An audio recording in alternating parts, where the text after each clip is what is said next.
Angela would have to take me with her, and she would cut out of school or be smoking in the schoolyard, and then I would go home. Of course, I was 6 years younger than her, and I would tell my mother, Angela's smoking. And listen, not everybody's going to agree with my decision. I can give a fuck less. You're in that position, and it's you who got to face it, then you do what you need to do. Little Changolini, he gets to the jail and steal cars from Maryland and take them to Delaware to a chop shop. The inside prison in Thailand, as well as what Victor Malarek, the reporter, did to get me out of there. And I sat down and thought about it for the longest time. Okay, but once I made up my mind, it was about survival. I need to take care of my kids and take care of my family. And when a guy's not being loyal to you, how could you be loyal to him? Welcome to Chattin with Staxx. Welcome to another episode of Chattin with Staxx. I'm your host, Bill Staxx, and today I got Frank Coconate. Hey, Bill, what's up, man? On? What's going on? How you doing, Frank? Good. I'm great, man. I'm doing good. How you been? Good. It was just I'm running around a lot here. I'm running for office, so I'm trying to get some signatures and talk to some people and just hustling constantly. In this city's a rough place, man, right now. Yeah, the whole country is a rough place, man. There's a lot of things going on, and it's a lot of turmoil. And we're ready to go to war now with Biden. We're ready to fight with Russia. I mean, it's just rough. I feel sorry for the young kids. I feel sorry for guys your age. You know what I mean? This is a mess. I'm 40 something, man. At least I'm above that. Yeah, where I have to go young through kids all that. From high school in their 20s.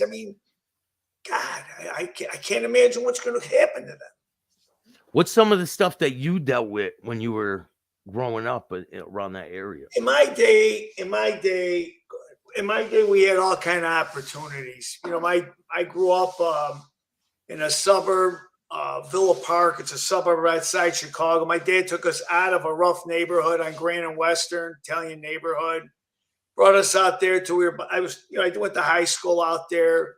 Then he brought us back in because we all got city jobs, because that's what you did in those days in the 70s.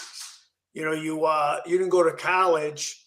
A lot of guys did, but I didn't. I went very little college. I was going to get a city job when I was born. You know what I mean? I knew my route because a lot of the city was, that's the Italians did. We had all kind of clout in Chicago. And we didn't have this. We were proud people. We had neighborhoods. We had Taylor Street, Grand and Western. We had Elmwood Park. We had all kind of Italian influence in Chicago back in the 70s, 80s, and even into the 90s. So it was united. It was united. Like they would help each other, right? Yeah, you had a job. If you lost one job, you'd find something else.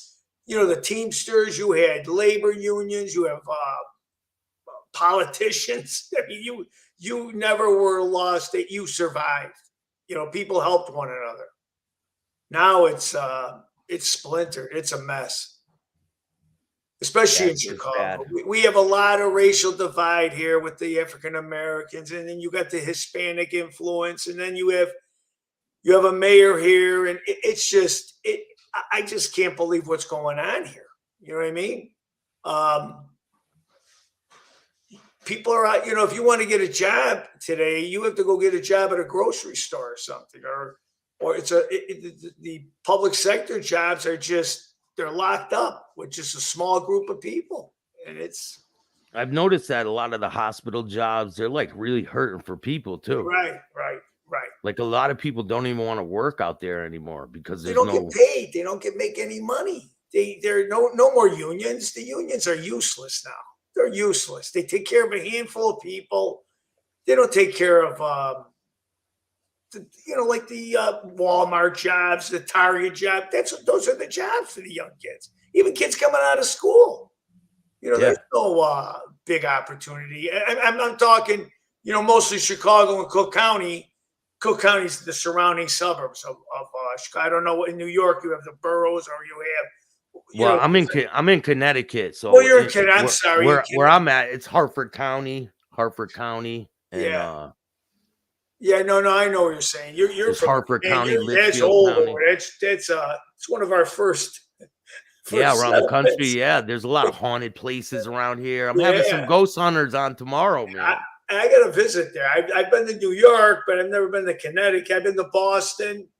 I've been to I've been there. Yeah. Baltimore. Have you ever been to Baltimore? Yeah. Baltimore. I loved it. What a mess that city is. I loved it when I went. I was younger. We went and seen the docks and everything. Oh yeah, no, that was a beautiful city. I remember the Really Baltimore Orioles in the back in the 70s and 80s. It's a shame what's going on in these major cities. A shame. And it's the people. The people keep electing these idiots. You know what I mean? So if you get elected, what's your plan? Like, what's your plan for this? In Cook County, there's an $8 billion budget. Now, $8 billion, Cook County is supposed to just take care of hospitals, forest preserves. They have a sheriff's police. The first thing I'd like to do is change the way we do business with contractors. I might like to make an ordinance in Cook County to keep the work in Chicago. Don't be farming out contracts to foreign investors. If a person wants to do business in Cook County, he's got to be American. That's one of the first things I'll do. He's got to be a U.S. citizen. You have to hire just U.S. citizens. I would like to also review and audit the budget. $8 billion. We got a lot of waste in Cook County. A lot of useless jobs. I'm not saying be a headhunter and just fire everybody, but it's a mess. I mean, the people in Chicago's part of Cook County. Chicago is not getting what it should get as being the biggest part of Cook County. I want to see where the money's going. $8 billion. That's a lot of money. So that's one of the first things I would do that. Also, I would like to get the sheriff's office, which has a big workforce. They do take care of the jails, is to utilize the sheriff's office to get into some of these neighborhoods. Get into Chicago, help out the Chicago police, help out some local areas, which I know they try to do it to a point. But we need more sheriff's assistants. Tom Dart's the sheriff there. He's been there many years. I think I could work with him to work out some kind of plan to help some of these neighborhoods that are like wild, wild west. Yeah. You got to remember, we have elected officials in Chicago that want to defund police. Tony Prickwinkle, the president of the board that I want to be elected to, she wants to defund police. She's for a welcoming city. I'm not for that. I want documentation. Half our drug problems are from people from coming across the border and not being citizens.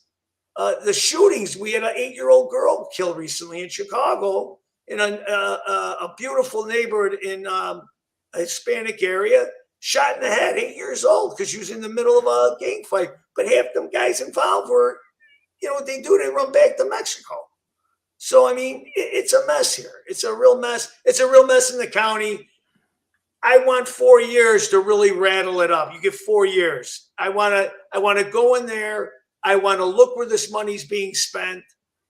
$8 billion. I mean, come on. Because one thing that I don't agree with, man, is the people in Connecticut, right?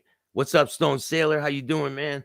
The people in Connecticut that are in office, they made this rule. There's barbers in Connecticut. They're supposed to get these certificates to be able to cut people's hair. So if people are in this country and they don't have paperwork, they don't need to get this barber license. They could just go cut hair. Right. It's okay. They don't need to pay this $800 or whatever it is, and they get to do whatever. That's not fair, man. That's not fair. That's not here. We as Americans have to jump through hoops, all the red tape to get stuff. Restaurants, we have to have 5 different things. Like you're saying, barbers. We have to get a barber's license every year. We have to be checked. We have to read certificates. They come here, they put a shingle in the door, and they do whatever they want. I mean, it's just not. It makes it, and they're cheaper. So because they don't have to pay for everything, so it just hurts the whole system, Especially like when Italians came here, we had to jump through hoops to get anything. Yeah. And everybody says, like they say, because I fought over Columbus, and I'm still fighting. They took our statues here. Yes, man, I totally agree with you with the whole Columbus thing. Right. I totally agree with you. Yeah, they come and took it, not by law. They just took them. And this mayor here is hiding them somewhere. She's no law to back her up. But to get back to the indigenous people, are always screaming, "You Italians killed us. You raped and." We came here after all this crap was over. My grandfather came here from Italy in 1900. He didn't know no slaves. He didn't kill no Indians. But yet you're making us pay for it. We fought hard. You know that. We fought hard in New York. At least you still got your statues because you got a strong Italian community. No, the ones in Connecticut got took down too. They took them, right. Yeah, New Haven in the Little Italy section, they took the statue down. And what kind of fight did the Italians put up? The politicians are liberal. Aren't they liberal in Connecticut? Or they're pretty liberal? Or they're Democrat? I'm not really. I don't want to listen. Whatever it is, they did it here. And we're a democratic, anti-American city. We got people run socialists in this city. We got 12 aldermen that are openly social, hate this country. Mayor Beetlejuice, don't say. Right, exactly. And then we have the African Americans are I can't swear, right? So they're BS. They're BS in this city. So they listen to the news and they think, we hate, there's a lot of hate in this city right now. We need to build some bridges and sit down with people. I love to sit down with the indigenous people in this town, which are the Mexicans, the Mexican Americans, the actual Indians. They're here. Where they're at, I don't know, but I guess they're here because they got some huge influence in the city. But they ripped down our statues, took away our history. But I'm like, getting back to, we came here. We worked hard in this. We didn't speak the English. There was no signs that were in Italian and English. We had to learn English, our families. We came here and we were degraded and pushed and kicked, but we stood up. Of course, we had the outfit backing us up, and we had a fight, and I really am proud of a lot of the outfit. So I mean, when you look at Chicago's a different breed, man. When it comes to, it's just not the same as New York. It's just not. No. There's no comparison. There's not. No, I mean, and I respect what those guys do there, but in Chicago, we're more, the outfit still is assimilated in the politics and always was. There was always the politics. Half the outfit kids are on city jobs. And everybody in office, I bet you are partially related to outfit people that were involved. When I got in the job back in 78, I go to work. I'm this kid, from the suburbs. We just moved back because we had to live in Chicago, by the way. I go to work. There's guys laying all over, all mustaches. The boss would say, "Leave that guy alone." We had, Frank Calabrese I met on the city job, the junior. His dad had a city job. His uncle had a city job. Yeah, my dad had a city job. My uncle, what I'm saying? It's just how it is. And it is today. It's just you don't have the influence and power that they once had. You're not going to kill nobody no more because you don't have to. But you have the laws all in your favors here. The stealing goes on, but they're very sharp how they do it. I mean, contracts. They have Springfield and the city council. They leave them alone, with contracts. A lot of them have big contracts, but they've survived. They assimilated into politics where they're no more at the club you know, meeting at the club, which there are still some clubs around, but them guys are like 80 years old now. But they're not like the people in New York. They want to be all flashy with the nice cars, and they want to be known. They want people to respect them and fear them. But the people in Chicago, you won't even know who they are. Like we were talking about, you won't even know. You'll be right in line with them. I'll give you a perfect example, Bill. Jackie Cerrone, right? Our statue was stolen or taken on Taylor Street, Little Italy. People complain to me, but the people above me that run the Italian organizations are called the Joint Civic Committee of Italian Americans. They went and took this statue, Joe DiMaggio, on Taylor Street. No question. They said, it's ours. You know, it's ours. It's theirs. I start the argument with a couple other guys. I can't even mention the other guys who tipped me off because they're scared. The people on the Joint Civic Committee is Jackie Cerrone Jr. Jackie Cerrone, well, as you know, was the boss in Chicago. Yeah. Jackie Cerrone is now a lawyer sleeping with the Democrats. Okay, gets his thing, his daughter is a judge. She was appointed judge of the Cook County Circuit Court. Now, I'm not saying there's nothing wrong with the daughter. I mean, she went to school. But come on, you're related to they're related to all these people. Like, I'm sure here's the father. That's him. Yeah. Oh yeah. Here, wait. Here's the son. The son and the Holy Ghost. Yeah. Hey. The father. You have a picture. The daughter's a beautiful girl. A beautiful girl. But the point I'm making, he's not the only family tied in. You know, you have a Richie Gaitis. I like the guy. His father, he's head of OEM, Office of Missile Investigation Management. That's the one that's supposed to oversee the city, that it's safe. If there's a raid or a attack or something bad's happened, he's supposed to protect us. Office of Missile Management. He has access to all our information. Guess who's one of his workers? Ronnie Jarrett. Ronnie Jarrett's father was the last guy killed in Chicago. It was Frank Calabrese's partner with Chinatown and Angelo LaPietri. I mean, these are just, I can go on and on, different things. I don't know if I'll get a lawsuit, but they can sue me because I'll back it up. But this is what goes on. And this is part of the problem because we don't have qualified people running this town. And a girl like Lightfoot slips in because these guys want to protect their interests, not just them, the blacks, the Hispanics, all of them. Yet it's Ronnie Jarrett. Ronnie Jarrett was the last guy hit. Well, Joe Lopez, I don't know who he is, the Shark. He claims that there was another one, but this is the last guy I know. He was coming out of his house to go to a wake,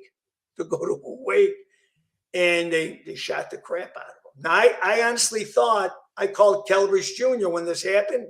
Mm-hmm. I hope I'm not rambling. Stop me if I'm rambling. No, go. I want to hear this, man. Go ahead. But you're right. It's very, they're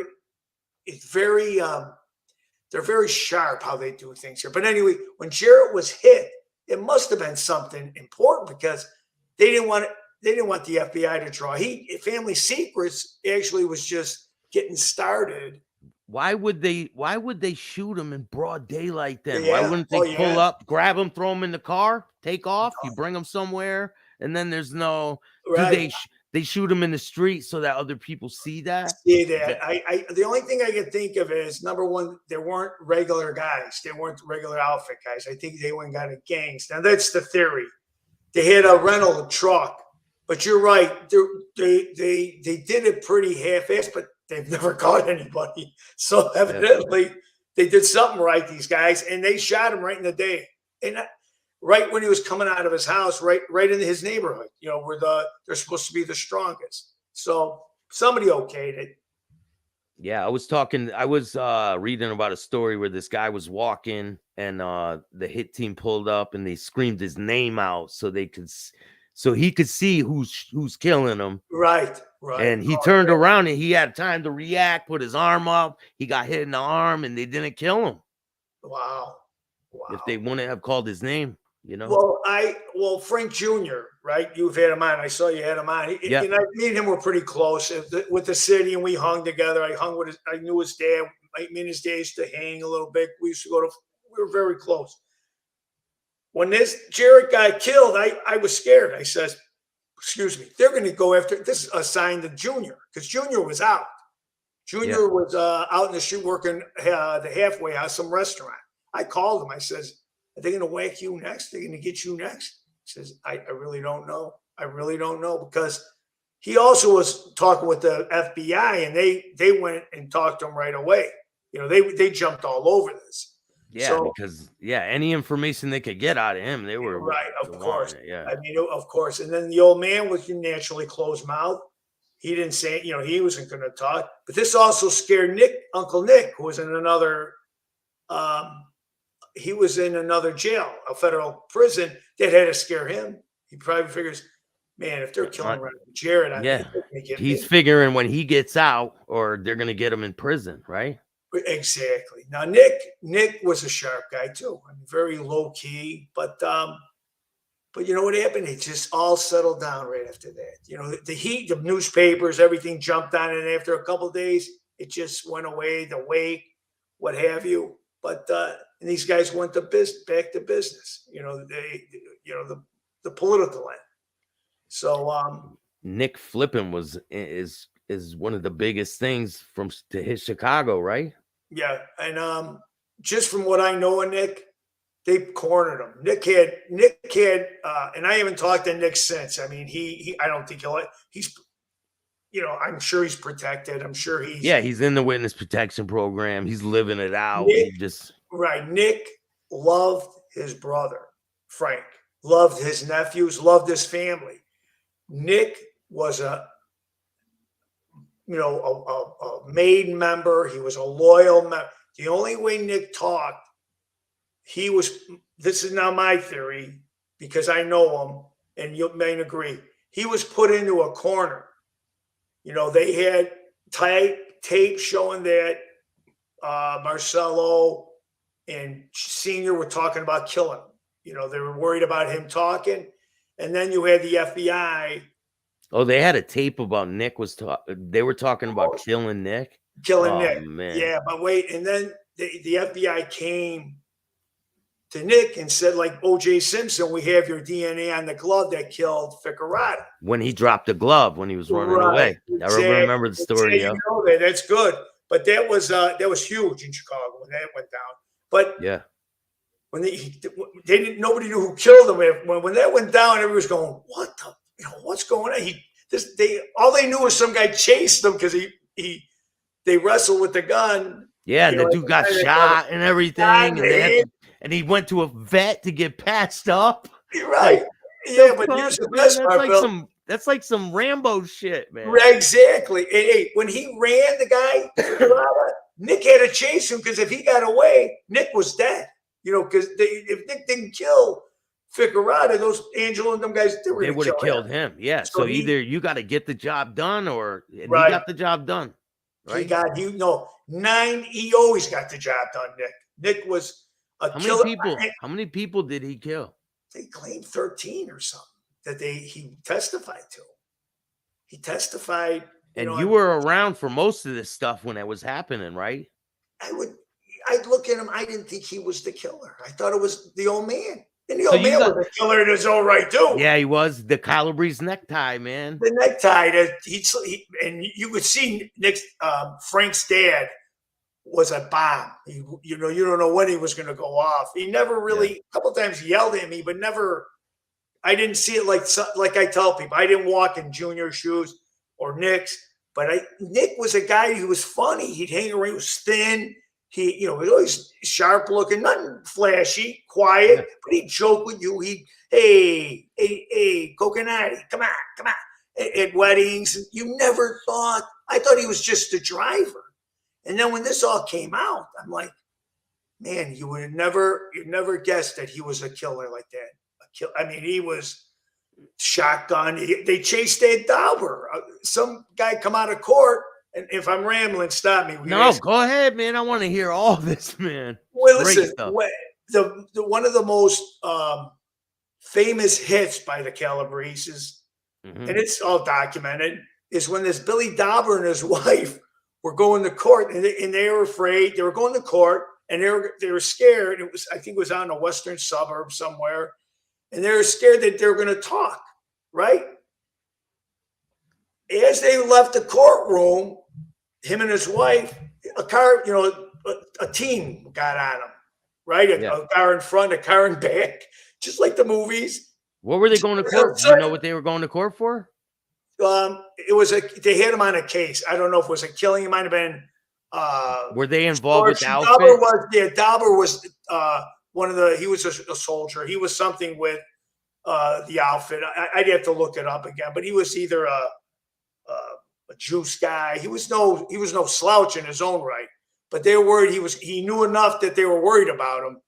Yeah. So he's coming out of court with his wife, and nobody thought that they're not going to kill him with his wife. And that's one of the few hits where Nick Calabrese was involved. Nick, Frankie, and a couple other guys, not Junior, Frank Sr., Nick, and a couple. They got up on him with shotguns and boom, boom, shot them both to hell. Shot them both up.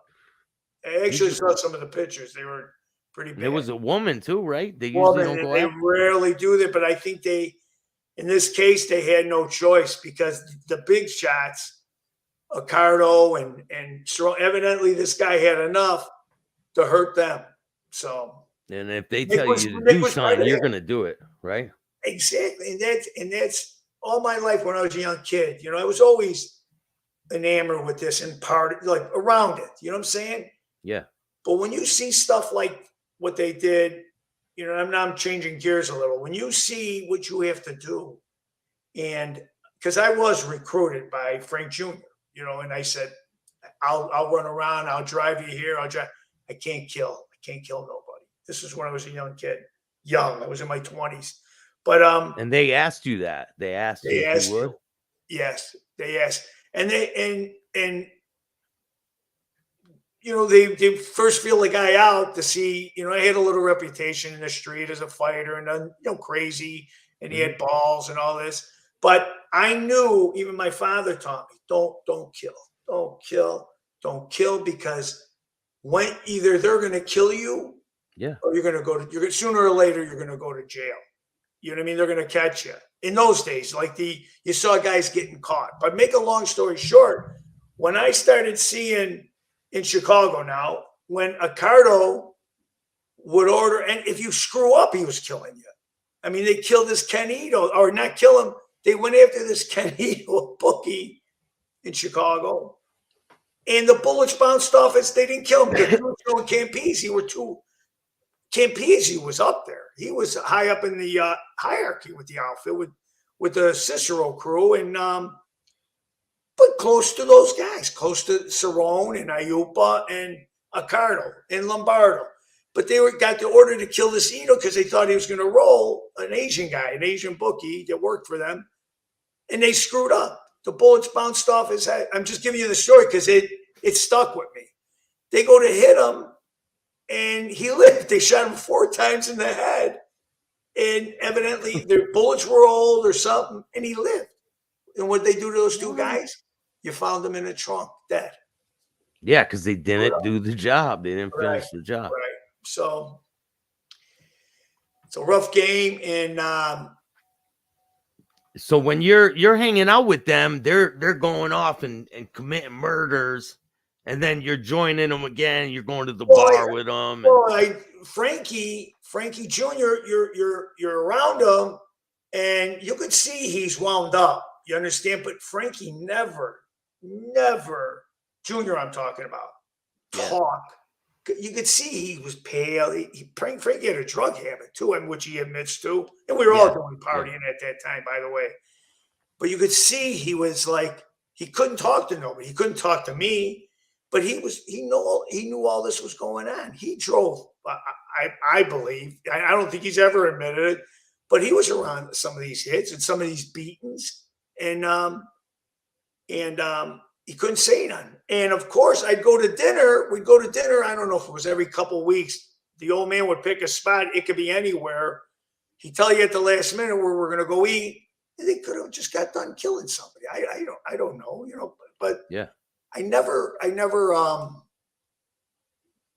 knew. I knew they were killers. I just don't know who they were killed, because in Chicago, guys were getting whacked in the 70s and 80s left and right. So, Yeah. but I didn't know these guys they were called murder. Like in New York, they had a crew of murders. These guys were a big part of it. These Calabreses. But the Borsalinos, Tony Borsellino was huge. Harry Alman. I'm just, in case anybody's listening. I mean, these guys had their families all had city jobs. The Borsellino's kids were stockbrokers and stuff. Well, I want to talk to you about, do you remember when Tony Spilatro did the hit on Mad Sam DeStefano? Was it? Yeah. There was they were friends, actually. I probably was 20, 18, 19. What do you have? I forgot the date. It was in the 70s. So it was the 70s. I'll look it up right now. Yeah.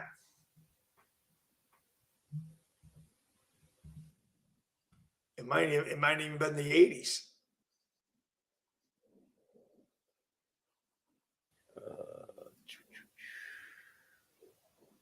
He was killed in 73. 73. 73. So I was still in high school, but I was, my father was my father knew Mad Sam, because Mad Sam was from the same neighborhood and from Grand and Western, Grand and Chicago. My father dealt with him because my grandfather dealt with him. He was a lunatic. So in 73, I was in high school when this went down, and they shot him right in his garage. He was actually a friend of mine, Belmonte Flores, used to deliver flowers to him all the time. Because really? Mad Sam lived in Galewood, which is was an Italian neighborhood in Chicago. And he lived by the way, a lot of the Alpha, that's him. It's him and Young. But they lived in an Italian area, Spilatro, man. See, he was something. He was something else. I didn't like when they killed him. Yeah, I want to give a shout out to Spilatro's son, man. Yeah. Great kid. No, I didn't like, but these are the things that weighed on Italians like me and others that were trying to come up. That weighed on me when they whacked him. I said, "What are you killing him for?" Okay, him and his brother, right? Him and his brother. Yeah, Michael. Listen, whatever they were, but they were part of the muscle of Chicago's outfit. People crapped in their pants when this guy walked in. Even he could be coming into the place for a drink. Oh no, who's he coming? This guy, like they say. Who's Spilatro, right? They would think of that when Spilatro would come around. Yeah, if he came to a restaurant, guys were crapping their pants. Oh my God, what is he coming for? Is he coming here to eat? Is he it? Because he was he a small guy too, right? Small, 5'5" or 5'6". I never saw him. Well, you couldn't get near the guy. I mean, he had his clique around him, but he hung in Hoagie's. His brother had a restaurant. Yeah, Michael. Hokies, but he was a killer's killer, and a lot of people knew it. I mean, he's one of the guys that the mob in Chicago. They lived on the rep, fear. I have a rare picture right here. I hope it's able to come out. Here's a picture of Tony Spilatro and Mario DeStefano. Wow. Oh my God. He looks like he's in high school, or hey, he's got a smoke. Right? Yeah. Look at that's DeStefano's father. It is, right? So he ended up killing his son. Oh no, they were close. DeStefano brought him up. Really? Oh yeah, they're from the same area. That's DeStefano's father? Yeah. So he ended up killing his friend. It's so crazy, man. Yeah, that's what they do. Irony. That's what I'm saying, Bill. How can you get involved as you're coming up? Get involved with an organization where you might go kill your brother. Because they actually said one of these guys killed their brother. I think the Stefano killed his brother. Which Look one? that up. I mean, you don't have to do it now, but these guys, when you join the Chicago outfit, even New York, that was your family. That was your, if they told you to kill your brother, you had to kill your brother. They kill you. Kill your best friend. Did you hear a lot of stories about Sam DiStefano? A lot. Killing people? He was a kinky. Guys used to tell me, I was just telling you this florist, right? His father was out. Mad Sam killed his brother. Killed his own brother. It says that. That's what he said. This guy said in the comments. He said Mad Sam killed his own brother. They claim his brother he killed. I'd look. Hello, Bella. How are you? But Mad Sam would go to court with a robe on, with underwear on, because he'd say he was nuts, which he was nuts. But he got off on killing. In his house in Galewood, when the FBI went in there, they had a torture chamber in the basement where they would bring guys in and get off on cutting guys up and stuff. And Spilatro was with them. Spilatro teamed with him on a lot of hits, Oh, so they were. So they're all hanging out together. They're killing people together. Right. And it would be like me and Frankie are hanging. Right, me and Calabrese were close, and and he gets the orders. That guy's got a big mouth, kill him. And he's my friend. Then you die. I mean, there's a rumor out. Frank Senior told me. Go ahead. I'm sorry. Frank Senior, Calabrese Senior. He told me he tried to stop the Tony Borsellino. That Tony Tough Borsellino was an up and comer in those days. He was, Chinatown. He was part of the Killers. He was a built guy. He was a very tough guy. He got a guy beefed on him and said, and it wasn't true. Now, this is what the story I get. I hope you get another call. Tony Borsellino, I don't know if you can get his picture up, but Tony Borsellino, they killed him because this Petrocelli, I forgot his first name, claimed that he was taking money that was supposed to go to Harry Allman. What was his name? Borsellino? Borsellino, B-O-R-S-E-L. S-E-L. Borsellino, I got him. Yeah. Frankie Sr. were in a car one day after dinner or whatever, we're talking, and Frankie Jr.'s in the car too, and he goes, I don't know if it's the right guy. Yeah. Well, this guy's got like Harry Combs back. Well, they all have Harry Combs back. All of them, right? Everyone. All of them. But the story is, and Frank Sr. told me, we're sitting there and in the car, and I asked about it. I said, because it bothered me that hit. I said, why'd they kill Tony Borsellino? Was it over this or over that? And he goes, no, it was somebody would hire Standing, said he was taking money. So the outfit, Jackie Cerrone's, because mostly Cerrone, Ayup, or Ricardo had approved every hit. You couldn't just run wild. So Angelo, there's not a picture of him. That's okay. That's okay. It's Anthony Borsellino, and it's you just put Chicago Mob. But I go to Frank. I said, it was a shame. When his father got whacked, I said the reasons I heard were this, and then he goes, no, this was something. And Tony came and talked to him and said he knew something was up. They were coming after him. Frank Sr. tried to talk for him. He went to Angelo LaPetri and says, we saved Tony, Tony Borsellino. And Angelo says, we could save him, but you got to take the hit.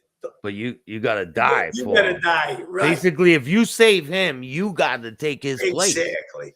And no one's going to be willing to do that. Nobody. Those are the guys I grew up as. They were the kings. You know what I mean? They were the kings. Find that picture, man. They were like, if you seen them out in the street, what would it be like if you were walking up? God. I mean, I don't know if you just nod your head. You couldn't really go up. They didn't like nobody coming up because just in case the G was following them, they might identify you. I would just if I saw him, I would just nod, you know, hey, what's up, you know. But they were gods. They didn't want nobody coming up to them. Who's this guy? Do you know who that is? No, the guy with no, Anthony Borsellino. I looked up, and that's the picture that popped up. That's not him. That's not him. But Harry Allman, right? You said? Yeah, Harry Allman. Wow, there's a lot of them out there, huh? Yeah, no, in Chicago. Chicago is it's a lot of their relatives are here. The relatives don't want no more. They don't want to hear it. That's Harry Allman, a legendary killer. He loved killing. Actually, you want a quick story on him? You talk about the politics, and like I said, if I ran, just tell me shut up. No, go ahead, man. Harry Allman went to jail for murder. They had him locked up.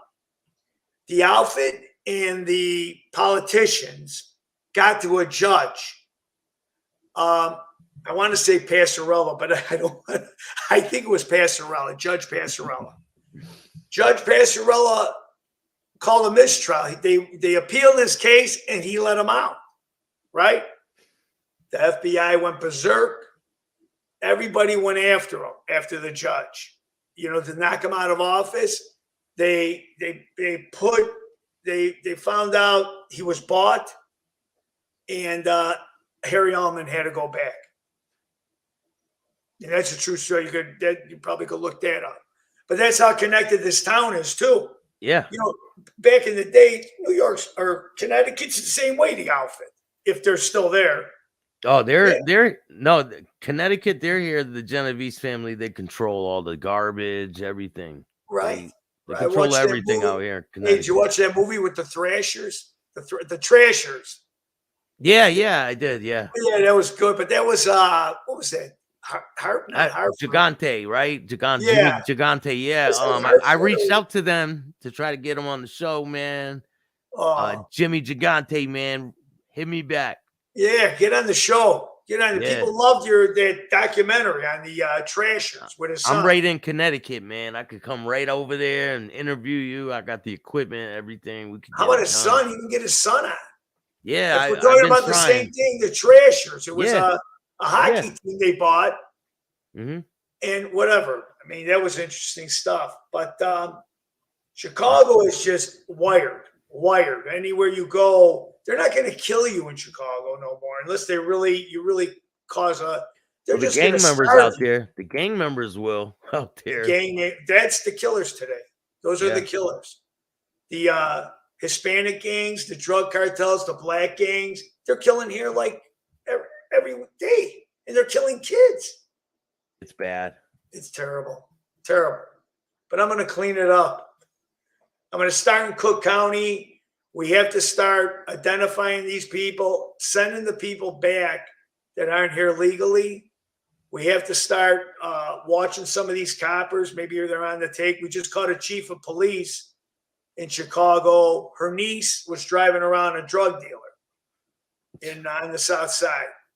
So I mean, we have Crashers. That's it. What a documentary! I wish that guy would come on. I'd have everybody watching that show. Yo, Jimmy, hit me back, man. Yeah, the son was unreal. How much what a relationship the two had. What a relationship. Definitely. But I actually got their sweatshirt. It was a great show, man. It was a great show. It was very good. But a lot of. He says you were close with the Calabrese family, I believe. Yeah, I was. I was close. We had Frank Jr. in his own right had a tight group, a crew with him of guys that are always around him, which naturally the father wanted to know who we were, and the father became close to us. We used to, go to dinner. We used to go see him in Florida, me and Frankie and his brothers, and I don't want to name the rest of the guys because they might get mad, but they're all around. A lot of the guys that hung with Frankie, a lot of them may have abandoned him. I still call him. I still try to check in with him.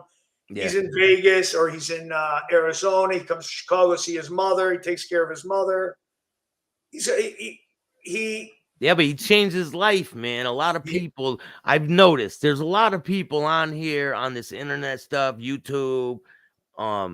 They say, "Oh, I changed my life. I'm doing it for this and that." But they're out here like, "I'm the toughest guy. I'm this, Right, I'm that." They're right, bragging about this and that right, and all this shit they did.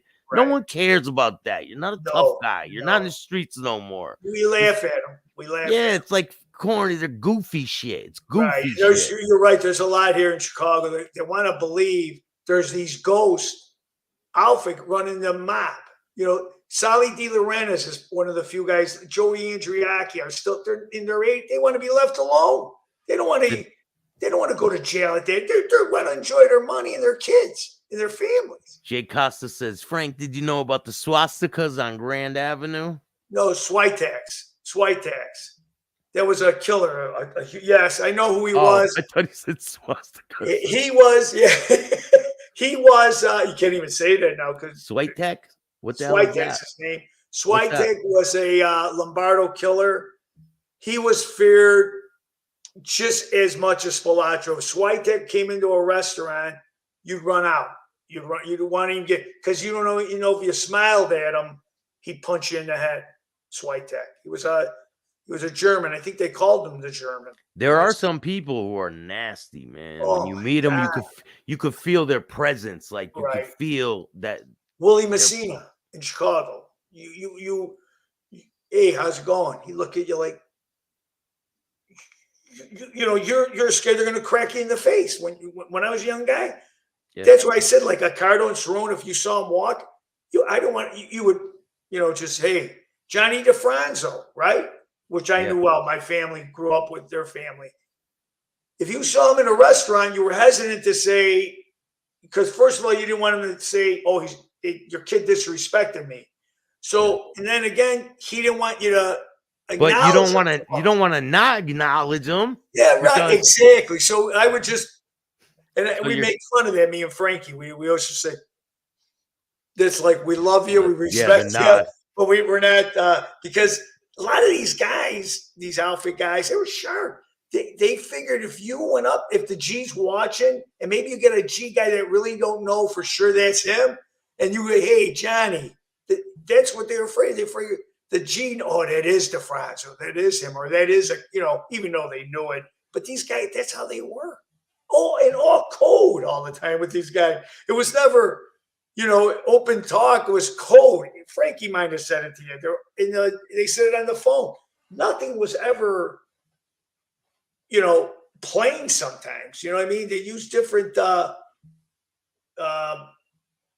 codes. Like Wisconsin was you're going by the cheeseheads. You're going by here. Just these guys were sharp. I got to tell you, they were. I mean, they were evil sharp, but they were sharp. A lot of times they say if these guys ever use their brains for good, we'd probably be in a better place. Yeah, right. With all the know-how and with all the things they done, like in the balls, really smart dudes, man. Because they wouldn't listen to a fault to any young bloods, any young guys. You did what they wanted. I don't care how bad it was. It's the bottom line, and that's it. Right. Yeah. Right. But what's I said, your stance? Stone Sailor wants to know what's your stance on the Second Amendment, and what are you going to do about the teachers' union? I honestly think in Chicago now I'm talking about the union should be disbanded. We should have an open contract. If we should hire non-union teachers, the union's a joke. It's a joke. He's from Chicago, Bella. Scarpo's from New York. All right. No, right. I didn't know. I heard of them. I heard of the name somewhere on a documentary. But did you notice a lot of New York people coming out to Chicago? Yes. Do your time being out there? They had meetings. By the way, that's a good question. Manheim Road was the place for whores, prostitutes, gambling. It was wide open. It was like a mini Vegas. I mean, this Primo knows his stuff. Yeah, he does. Primo is going to help me get the show together. Well, he's 100% right. these guys, Manheim Road and Melrose Park, North Lake, and what hit was like a mini Vegas. Everybody had a piece. Each family had a part of something there because there were wall-to-wall strip clubs and whores and gambling and drugs on Manheim. So they had control of all that. All of it. All of it. Lombardo, Cicero with I'm trying to think with the Ferriola, Elmwood Park with Johnny, Lombardo. Everybody had a piece of it, and naturally, the old man was Ricardo and the tri bosses with in my life. The main bosses all through my life were Ricardo was the main one, Ayupa and Cerrone. Okay, because either they all grew up together or they were like blood brothers. Lombardo was the CEO, in my opinion. Now, this is just my opinion. Joey Lombardo, because he's the guy that everything went through it. And when something went down, he was the guy named all the time. The gambling, the killing, the chop shops. I mean, he went to Vegas to put Vegas in, like, tried to bribe the senator. Lombardo, when he got caught, we had a book place in our house, a bookie, working out of one of our apartments. Yeah. Because of my dad. He got caught on Grant in his neighborhood. He had a book. You know, they didn't have computers. We had a name, Joe Zlowski was doing the booking.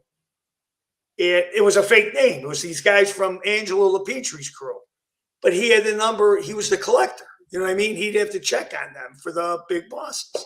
But it was unbelievable. Yep. He was the guy. He was the guy. I don't know. You know what? He was just, it went down when he went down. When those three guys left, the outfit started falling apart, in Chicago. Started, and not the, the typical killings and the muscle guys going in. It's sort of when they left, it started. Johnny DeFranco was a classy. I got to say he was clay. A lot of say he's a beefer. He beefed on in these cases to survive, but he was sharp. He was more of a business guy. He didn't like any attention. I always considered him as one of the top bosses. You know what I mean? Frank Sr. is not flashy at all. Frank Sr. would dress in glasses. I don't know if Frankie told you. He would dress very inconspicuous, and he'd wear these glasses, and he would always act like he was a dork. What would he do? What would he do with all his money, man? They had a lot of money, didn't they? What did they do with it all? Believe me, they had tons of money, tons of it. You got to remember something, and they might get mad at me, but he had another wife, Diane Semino was her name. He left his wife, Dolores, but always took care of her with money. You know what I mean? Mm-hmm. Now, I could be wrong unless Frankie calls in. Frankie's wife, Semino, she was a young Diane Semino. Her father was chief of police of Melrose Park. They had tons of money. He used her for land. They had land all in Florida. They hid cash money, which Frankie knew about, but they actually raided her house and found $1 million in cash. Semino's in Oak Brook. Oak Brook's like a real, what would you say in New Jersey's a big, they had that rich area in New Jersey, whatever. Like Hoboken, right? Hoboken, New Jersey, Hoboken, yeah. But in Chicago, it's Oak Brook. Oak Brook's a rich suburb just outside of Chicago. That's where Calabrese lived. A lot of outfit guys lived in there. And it was like a one entrance, all beautiful homes. But anyway, the G raided the house over there and found close to $1 million in cash, diamonds, guns. So somebody tipped them off. I asked Frank. I said, when you took that money, Frank, that almost $1 million that he took from his dad. I was hanging with him then. I was hanging. I'm going. Did he give you any money? He just treated us. He wouldn't treat us to Vegas. He would just buy. Yeah, he would just buy you whatever you wanted. He wouldn't give you cash. Whatever we wanted. We went to the top restaurants. We did coke. We were doing coke at the time when we were in our 20s, 24, 20.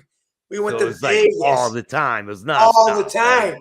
I mean, this guy would he'd have bags of it all the time, Frankie. But dinner at the best place, travel. He'd come to you, go, you want to go to Vegas? You want to go to Florida? I'm going, I got it. Let me see if I can get off work, which wasn't hard. But he took care of not just me. There was a crew, his crew. There was like 6 of us that were always around him. But yet, he blew that money. He could have rolled it up and threw it out the window the way he was spending it. He didn't care. It's like a lot of us thought he wanted to die. Yeah, like he was on a mission. On a mission. I used to be like that, man. I was on a mission, but I didn't have the money to keep the mission going. Same here. I mean, I went through some rough times in my 20s. Yeah. I didn't have his money. He had cars. His dad bought him a Jaguar. Then his dad said, only take it out once in a while. He had to tell his dad when he could take it out. Oh, so he's not being flashy and shit. Exactly. They had a place in Geneva, Williams Bay, I think it was. Gorgeous. But you had to take your shoes off when we went there. You couldn't touch, because his old man would get nuts if he don't care if he came there, but he was like a what's it say? He was anal. Don't dirty nothing. Everything had to be perfect. Did any of these guys ever tell you any stories like right after they got done doing some shit, they would come by and be like, "Oh, we just did this." Never. They would just keep their mouth shut. Did you hear about this? Did you hear about this hit? Did you hear? They never. Frank Sr. would just try to teach you something all the time about opening your mouth, about always stay low key. There's always someone tougher. If you're gonna, he tried to teach Nick. Tadio? Who's that? Tadio? Tadio, yeah, he was the mayor. Tadio. Was he a made man? Yeah. And I don't know if he was made, but he was put there by the outfit, by Ayupa. Joey Ayupa, one of the bosses. Melrose was a hooked up town forever. And it's another little suburb, right? All the Italians had all those villages. Actually, there's still Italian mayors in those places. In Melrose, Elmwood, Schiller, Rosemont's a big suburb out here. It's a little small suburb. Brad Stevens is his name. Primo says he was made. He was made. Tadio? Yeah. Well, I wasn't aware. If he was, I wasn't aware. But he was strong. He was strong. I'll have to believe Primo because I didn't know. I married a girl from Melrose, and she said that town was wired. Was there ever times when you would hear about people getting made? Yeah. Listen, there were times I was driving with Frankie and the old man to places. And it wasn't for killings, though. It was mostly for shakedowns. And I'd go with Frankie to here and there. They call me a light lifter, meaning I didn't want to kill nobody. I didn't want to hit nobody, but I'll stand with you if you need somebody as your, what do you call it, your partner or your sidekick. Go beat some people up. Yeah, or right. No, right. Well, and frankly, I got to tell you something before. I've seen some outfit guys' kids that can't break a piece of paper. They act like they're killers. Yeah. Frankie was a fighter. His son, but he was a Golden Glove boxer. Frank Jr., we were in a place in Florida, right? Now his legs are a little messed up. We're in Florida because we had the top places to go to. We had a condo near the top floor in Lauderdale or South Beach. We're in a bar, right? It's me, him, and these 2 other friends. And the other kid, one of them was real tough. The other guy was a little short guy, looked like Joe Pesci. I don't want to give his name because he'll sue me. But anyway, we're in the bar, and it's a famous bar in Lauderdale. So a guy starts messing with Frankie. You motherfucker. He bumped him. All I hear is, Frank, grab this guy. Frankie's got one guy up because you saw him. Did you see him? Or he's like 6'3" or something. Yeah, well, I didn't see him in person. All right, but he's a tall guy. He's a big guy. Yeah, he's a big guy. Yeah, he's big. He says, take this guy, right? He had another guy, like 2 guys he was holding, and then he starts wailing on this guy. I'm just holding the other guy. I go, Frank. Frankie was a tough guy. Frankie could fight, and he didn't, and because of his dad, he didn't, what's it called? He didn't brag about it. You know, you wouldn't know he was, because he was always nice. But if Frankie got mad, he'd pick you up and he'd throw you. Because he was strong and a boxer. Yeah, I know people like that, man. Yeah. I Yeah. know some You know, people like, like you know, that. you talk, half these outfit guys they want to talk, their kids want to talk like they're tough. Frankie he didn't have to say, I'm Calabrese's kid, which 90% of people knew. Frankie everyone handled knows. himself on his own. So Yeah. they were an interesting family. I mean, they were, It's a crazy thing he had to go through and deal with, man. listen, and you're right. He's surviving. Sometimes I look and see what he gave up, you know, to do that. And listen, I don't walk in his shoes, but it was ripping him up. I do think he would have killed himself if he continued with his dad that route, because he didn't like it. He really didn't. He liked Frankie Jr. If I was ever interviewed for him, like we're talking now, Frankie had a heart of gold, and you can't have a heart of gold. He seems like a great dude. You can't because your conscience will tear you up. You're beating people up. You don't want to. Just like me, man. When I finally got sober and started changing my life around, that's why I try to do the best I can every single day. That's why I go volunteer. I go and do this. I do this charity. If somebody needs help, I do whatever I can now because I'm not that guy anymore. God got in you, and we're not talking corny. I went through the same type of stuff in my 20s. I was just talking to a guy about it. I was a rat, and there was reasons for it. My mother dying, a lot of different things. But I said, I can't do this no more. I want to help. You know, you help people. Because, definitely, I'm not up here trying to be a tough guy, man. Right. I want to interview people. I want to get their stories out there. Right. I don't care about who's a tough guy. You're very talented at what you do because you're showing people what people could be. There's some evil mother effers out there, politicians and outfit. They have no soul. They'll hurt their mothers, and you're showing that. You're showing what this game was. Yeah, man. I'm not proud of any of the stuff I used to do. Yeah. So Primo wants to know, did you know Manzella? No. Is he saying his name right? Johnny Manzella? I didn't know. And his son, John Jr.? No. Maybe he's a younger guy. I knew guys in Elwood Park. I knew a lot of guys on Grand Avenue, the Lombardo's son. I didn't hang with them. Chinatown, all their kids, Rocky LaMantia's son. You know, just is there any situations that really stand out to you with your time hanging out with these guys? Like maybe something happened and you're like, damn, I'll never forget that. It's just being around the old man, you know, being me, him, Frankie, and sometimes just me and the old man. And just the conversation. We went fishing. We went to Florida. We talked. Just those situations. You just can't put in your mind, you know, this guy's a killer. This guy, if I did the wrong thing, he'd kill me if he had to. The situation, if I had to pick the times, that hanging with Frankie and the old man, if I had to pick. Because they did talk, but they talked and they wouldn't be specific on anything. You know, they talk politics. They talk about the outfit, how it's, you know, this guy's weak, this guy's that, but no real specific, you know, that guy, Frankie, nothing. And I think they did it for my own good too, because if I knew too much and something went down, they'd have to do something to me because I wasn't a made guy.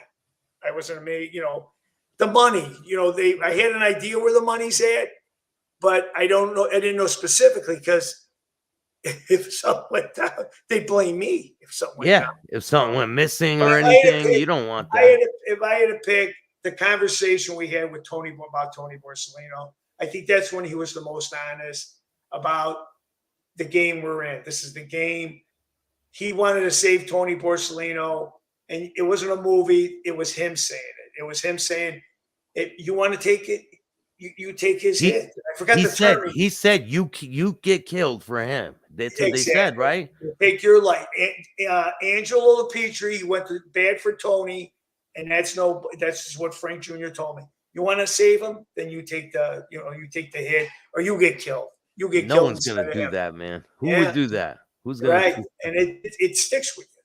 It sticks with you. And like I've had a lot of related with Johnny DeFranco, but never. Hey yo, Lloyd, get in the goddamn bathroom, man. Get your ass in the bathroom, punk bitch. Yeah, man. When people are disrespectful on my show, man, I put people in the bathroom. Yeah. You know? Yeah, right. Gotta. Hey, I did know him, Louis Borsellino. I knew him. Didn't know him real well. I know his brother Joey. I don't know them, but they're well-liked people, the sons.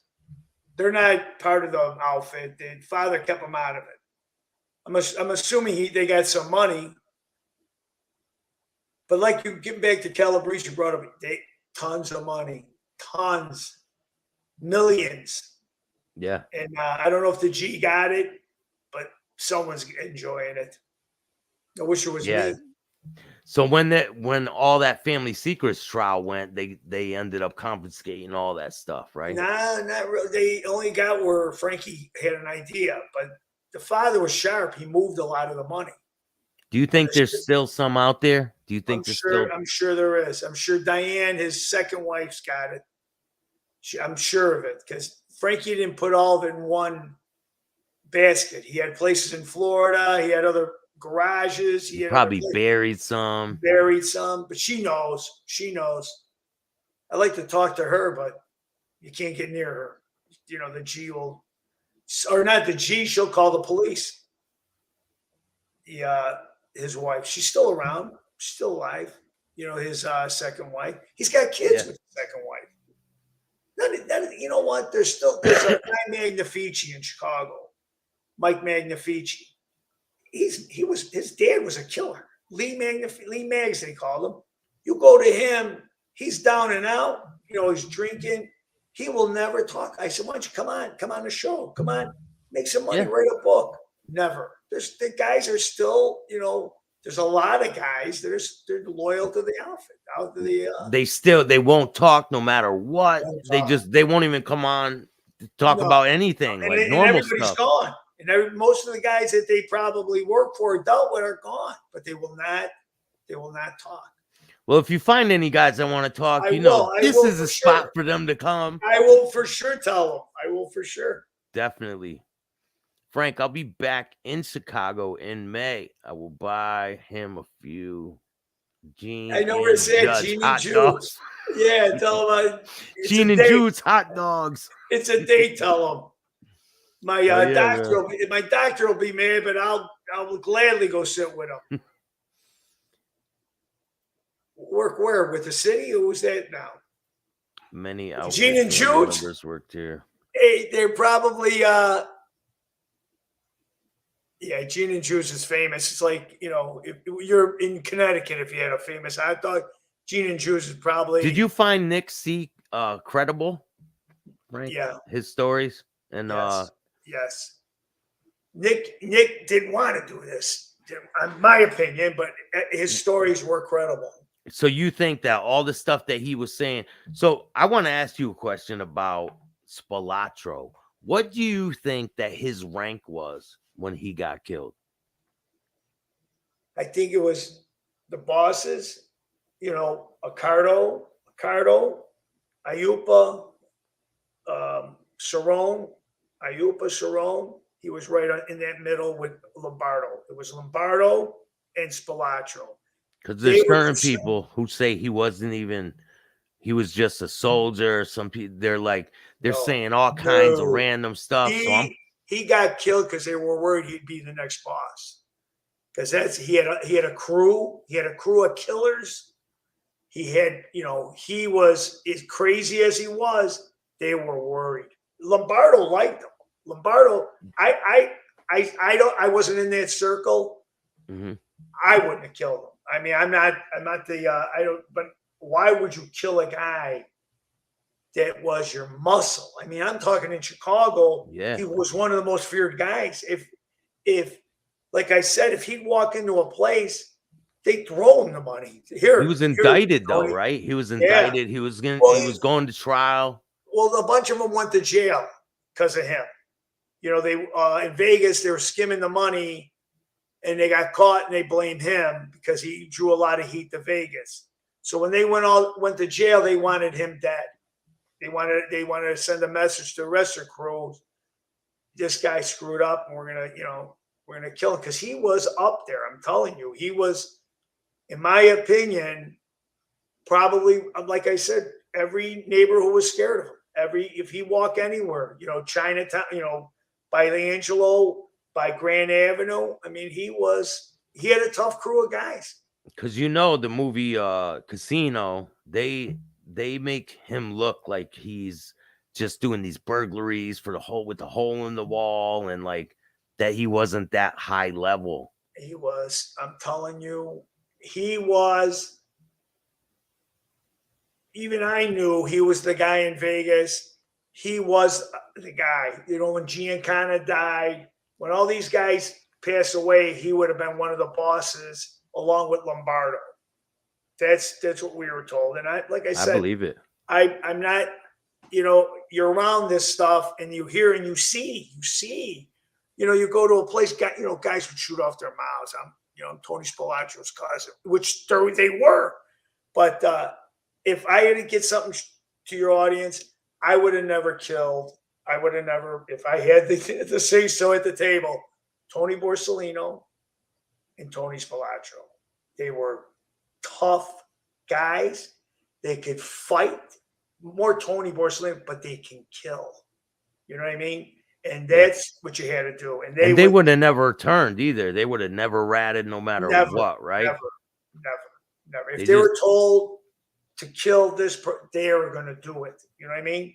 Yeah. And then you lose guys like that. And by the way, they're money makers, big money makers, you know, from juice loans and shake, you know, they're giving loans to these businesses.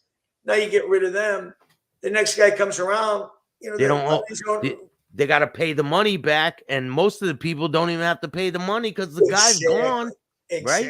Right? Frankie Sr.'s got a lot of money still on the street. Hundreds of thousands. You know, this from back then I knew.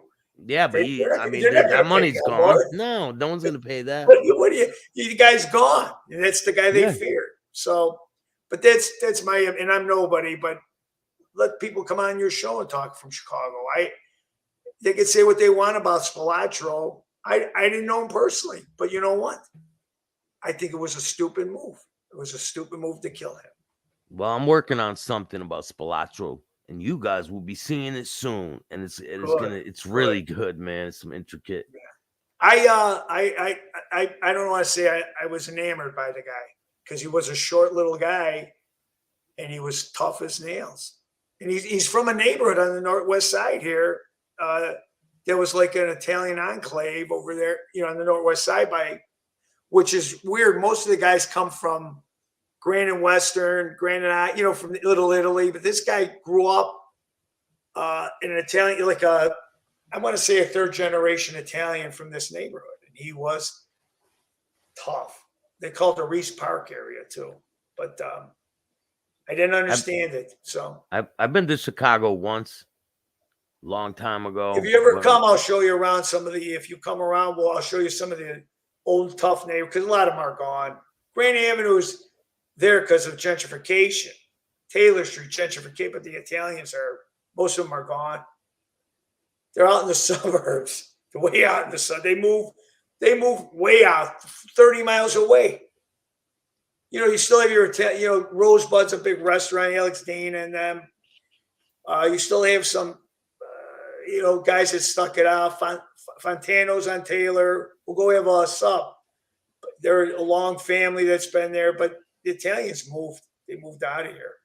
And the outfit is assimilated into the politics, in the, contracts and jobs. It's just embedded into the fabric of the community, and people gotta deal with it, man. It would take years to there's no way. There's really no way because of all the bloodline and everything. The people who, generational. You're not even involved. You're like part from the situation. You're like way away from the situation, but you're related to them somehow. And they won't talk. If you go to this guy that's, I'm going to use the Carusos. The Carusos were strong. They were political and unions. If you go to a great grandkid of the Carusos, and who I liked, and the Roadies, by the way, Roadies were big in Chicago. They won't say nothing. You go to them and say, "Hey, aren't you Bruno Caruso?" What? Who? No, I don't know. They'll cover themselves. Or if you ask them, you want to talk? Did this happen over here? Or did I don't know. I don't know. You know what I mean? They still have that mentality. Yeah. They're scared. They're not going to talk. They're not going to talk about anything. And that's what I'm 60 something now, 64. That's what intrigues me today. The fear is still there. That a lot of these. I'm telling you, back in the day, the fear is still there with some people, but there's a lot of people. The fear is gone. There's people not fear the shit. You're no right. more. Oh, you're right. They could never organize like that. I'm talking about the rank and file guys, the workers. You're right. People on the street, they'll tell you, say, "Hey, you owe money for this game." F you. Yeah, and then they'll be like, "You threaten me? I'm calling the cops." That's calling the cops. Exactly That's right. it. Oh, and then they'll tell you too. They'll tell you straight on, "I'm calling the cop." They don't give a shit. Like right. It's like a cool thing to be a rat nowadays. Right. It's cool. You're right. And I don't get it. Right. But I mean, I was taught not to tell on your friends and right. So I'm here. When I talk, Bill, it's about the politicians. It's about this or that. Some people say I'm a rat is somebody that hides. I don't hide. And I never, and they can look it up, rat out the outfit. Never.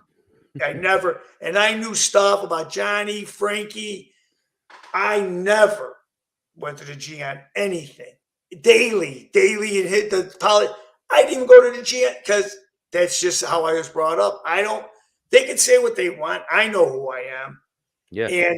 And they could say, "Oh, he's a no." I never went to I might have went to the media and said stuff. I never went to no FBI or coppers. Never a copper. Never. Because they work for them. Hey man, it's all good. But I'm definitely gonna have you on again. I want to hear more of the story. I know you got a lot more stuff to be told. Right. I definitely want to hear it all. Yeah, no, I'm glad you bring me on, and I love my picture you have behind you. Yeah, man. No, I really appreciate. I like your show. I like your atmosphere you have, and you get a lot of calls. Yeah, a lot of people they comment, and I like what I got going on. I don't care, man. Everything is great right now. Everything's going the way it's supposed to go. And that's it. I couldn't ask for anything more. That's really great. That's great. This is a great venue for you. And people, and I tell this to the media, they still love the outfit. They are intrigued by the outfit. Hollywood has toned down a lot of their movies. Yeah. But people like that, what Joey Seifert, I want to, before we go, Joey Seifert has tapped into a lot of stuff, man. Joey Seifert and Forney. Yeah, Forney. Yeah, exactly.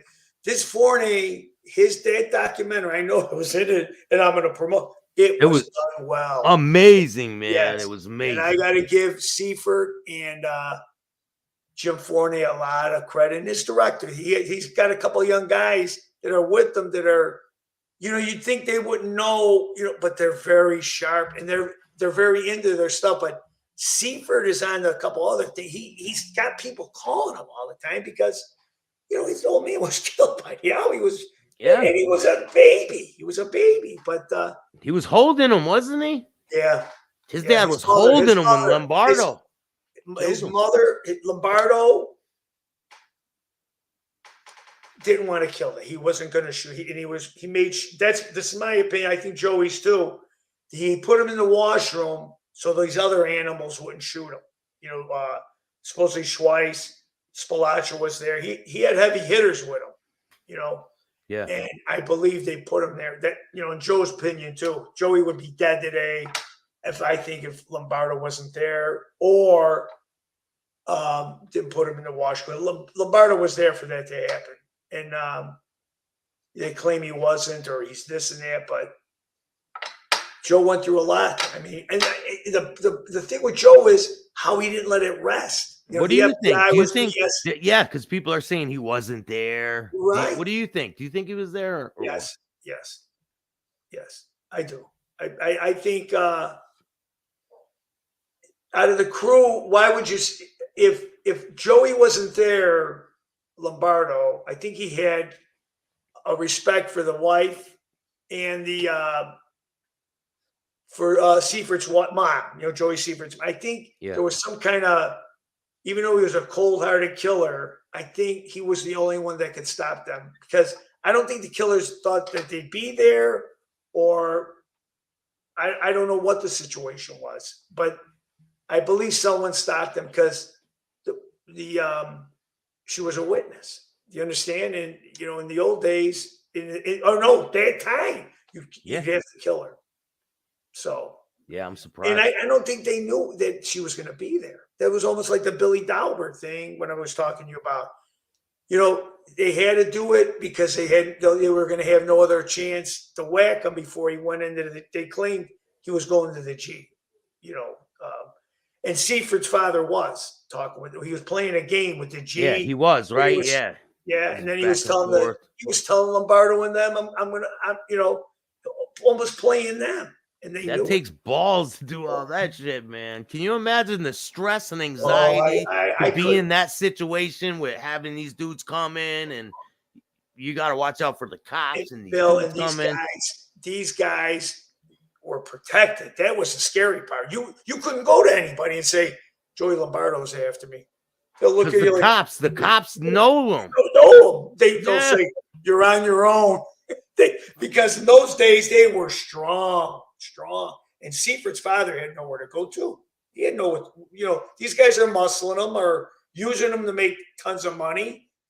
Mm-hmm. He wants to go on with his life. He goes to the G thinking it's gonna. What other choice did he have? You know what I mean? In his mind, and he thinks, why, I don't get it. Why he thought they weren't going to come and kill him?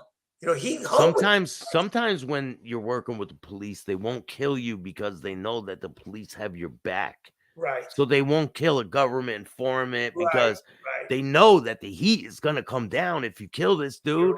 He's wired to the cops. Of course, the cops are going to come after you if you kill him, right? Right. But you're right. And that's probably what he was thinking. They're not going to hit me now. And they were, what's it called? They were keep his kid with him, his wife with him, keep his kid, his wife with him. Exactly. That's why he brought him. They're not going to kill me with my wife and kid. A lot of people think that. That's right. You're right.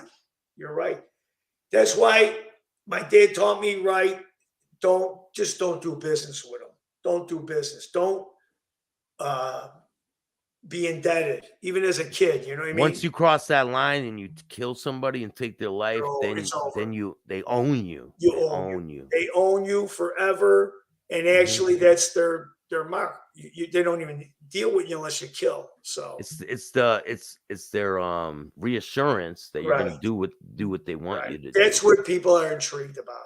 How do you deal with that? How do you they look at guys that are in the outfit, they're like, they're from another planet. People are just so enamored. I don't know if I'm using the right word, but that's why they're so interested in the outfit, how these crew of guys put this together and made these kind of rules. And were successful for a long time. Follow through with it, make millions of dollars and have it all organized like this and do different things and all these rackets they had. It's insane, man. Yeah, like Ricardo started investing in breweries and they were going to different countries and going in, we're the outfit. You either do what we say, we're going to bust your head. And we get it. Giancana was all over the place. Aruba, Vegas, of course, but Kansas City, these hick areas, they muscle these guys. Yes. It was unreal.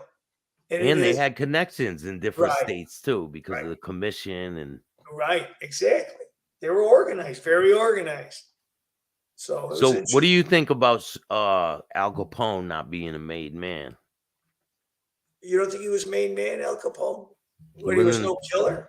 He was an Italian. He was Calabrese like me. They say he was he? Calabria. So people were telling me he wasn't made man. It's not he was made. He could never. They were supposed he could never be boss because you had to be Sicilian in those days. But he was. He was. He Well, he was made the his boss. own. His own. Well, if he left New York for a reason, you know what I mean. He had some problems here, but when he came here, the story goes, this guy, Little New Yorker, Campagna, they called him Little New York because he came, but he was Sicilian. But he was always told, because, I mean, that's the story, you know, nobody was there, that they wouldn't make But it. did they cut his finger and do all that stuff? Do they do that with people in Chicago? Is it the same as New York? They claim they do. I don't think they do. I think they just get together and, you know, you got to be sponsored, you know, and then like in my case, there wasn't going to be no cut fingers. I'd have to go on a hit. You know what I mean?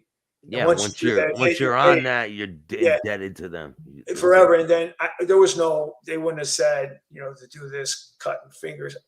I think, I don't think it happens. I think it maybe happened back in the old days, in the, I don't know, 30s and 40s, but the modern day outfit guys, I think you're spine, just like, and I didn't like the movie, by the way, Donnie Brasco. Yeah. And that's a whole nother show. But I do think you get sponsored, you know, like Frankie's Jr. or Senior would have to sponsor me and say, he's with us, he's made, just by saying or you're Nick, made. or Nick, because he's exactly. And you know, even Frankie said it. Light lifter, he's a heavy lifter. That was the code. Heavy lifter's a killer. So, you know what I'm saying?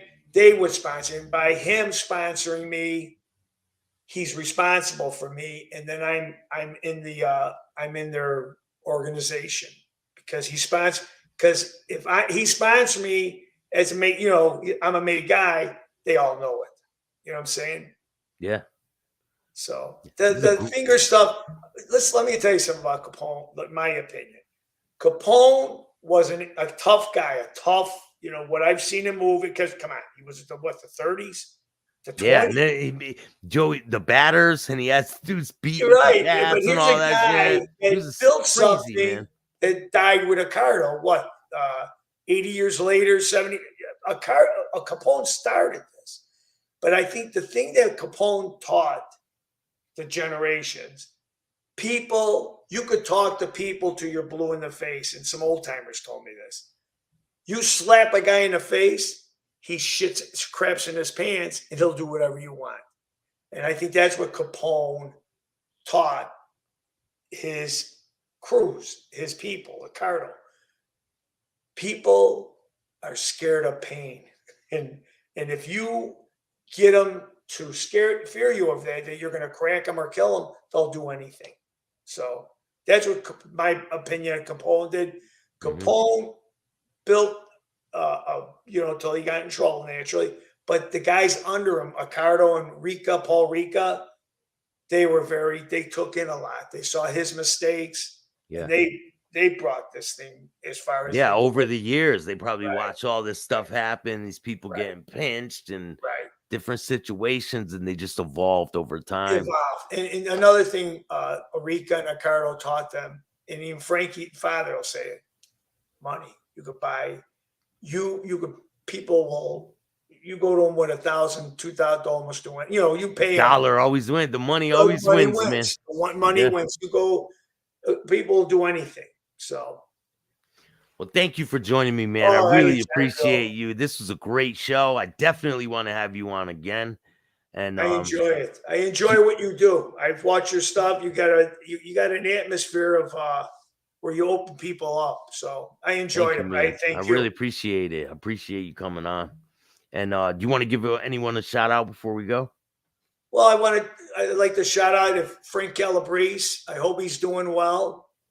Joey Seaford, who I owe a lot to right now, because Joey has put me on the map again by putting me in that Deadly Associates. He gives me a lot of respect. He takes care of me, takes care of my family with some money. So I owe Joey. Jim Fournier, who's been unbelievable. I'll tell you what, he surprised me with this documentary. Not to be insulting, but it was done well. In this day and age, to see something like that done like it was, I'm very, very happy I was part of it because of Forney and Seafood. So, and my wife, but my wife's right here. You missed her. She was running by, and my family. I seen her. Yeah. She thought she's ducking, but anyway, and I want to thank you. Thank you, man. I appreciate you. Shout out to everybody. I appreciate everyone. Stevie Bullets, Stone Sailor, Seifert, everybody. Jim Forney,